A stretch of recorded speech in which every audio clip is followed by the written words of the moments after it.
Retrouvons à présent le petit Mendel que vous connaissez déjà. Comment on s'occupe d'un invité? Youpi! Cria Mendel en remuant une lettre en l'air.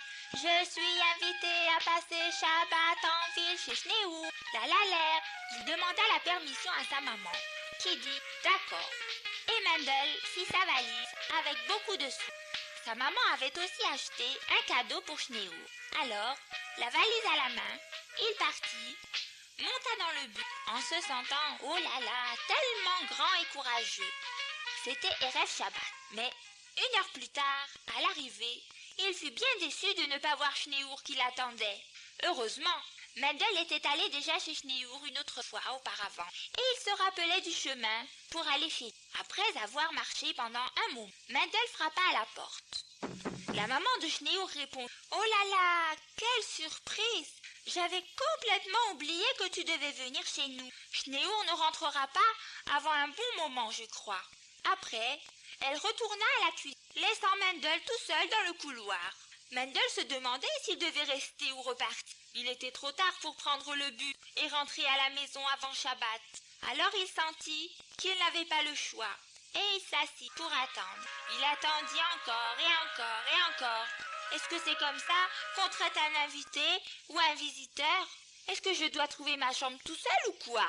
Non, ça se fait pas. Il avait de plus en plus quand finalement Schneehour arriva très pressé. « Viens vite !» cria-t-il, « c'est presque Shabbat, il faut se préparer. » Mendel n'avait pas de serviette pour essuyer après s'être lavé.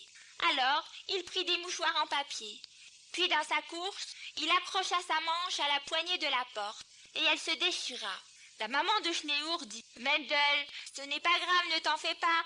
De toute façon, cette veste est bonne pour la poubelle. » Pauvre Mendel, sa veste de Shabbat. Les larmes montèrent à ses yeux et il dut se retenir de toutes ses forces pour ne pas pleurer. C'est seulement à ce moment-là qu'il se rendit compte que les chandeliers étaient en or, les meubles très luxueux et le costume de Schneehour très coûteux. Il avait très faim. Si seulement on me donnait quelque chose à manger. Pendant tout Shabbat, en vérité, il eut très faim, parce qu'on lui servait de toutes petites parts et il avait honte de demander encore. Schneehour essayait d'être gentil, mais les amis de Schneehour ne s'occupaient pas de Mendel. Ils le regardèrent de la tête aux pieds et lui dirent à peine Shabbat Shalom. Ils ne parlaient que de choses que Mendel ne connaissait pas, des jeux qu'ils avaient fait ensemble. En vérité, Mendel se sentit si malheureux et si seul qu'à la fin, il regrettait de tout son cœur d'être venu. Si seulement j'étais resté à la maison, pensait. En fin de compte, Mendel ne s'amusa pas du tout chez Schneehour. On n'avait même pas fait attention à son cadeau et personne ne l'avait ouvert. Alors, dans le bus du retour, voilà ce que fit Mendel. Il écrivit une liste. Comment on s'occupe d'un invité? Ce qu'il y écrit, on est sûr que vous l'avez deviné. Oui.